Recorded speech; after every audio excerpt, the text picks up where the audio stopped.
বাথটাবে কে বেশি হট, শাকিব নাকি ববি?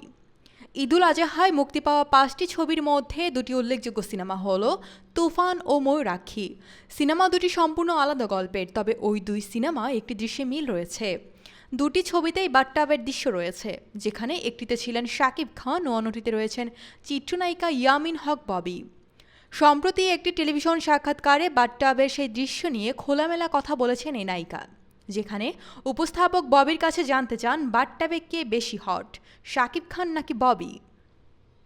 প্রশ্নের জবাবে হাসতে হাসতে নায়িকা বলেন, দুজনেই হট এবং উপস্থাপনযোগ্য, আর কে বেশি হট সেটা তোমরা বলবে। সাহসী চরিত্রে কেমন লাগে উত্তরে অভিনেত্রী বলেন, একটা চ্যালেঞ্জ থাকে, মাইন্ডে থাকে মানুষ নেগেটিভ কিছু বলবেই, তবে এই কঠিন পরিশ্রমটা কেউ বুঝবে না। যারা ভালোবাসে তারা সাপোর্ট করবে, কিন্তু কিছু মানুষ থাকবে নেগেটিভ বলবেই, যতই ভালো করি না। চরিত্রের প্রয়োজনে আমাদের কিছুটা ঝুঁকি নিতে হয়, সব কিছু ফিল্মের জন্য। মানুষ যখন দেখবে তখন যাতে তাদের বিশ্বাস হয় সেই চেষ্টাই থাকে।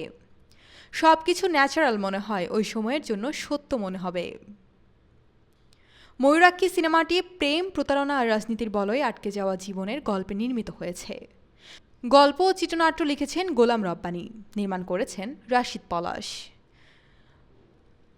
অন্যদিকে 90 দশকের একজন গ্যাংস্টারের গল্প অবলম্বনে তৈরি হয়েছে তুফান। এই সিনেমায় শাকিব খান ছাড়াও আরও অনেকেই অভিনয় করেছেন। সিনেমাটি পরিচালনা করেছেন রায়হান রাফি।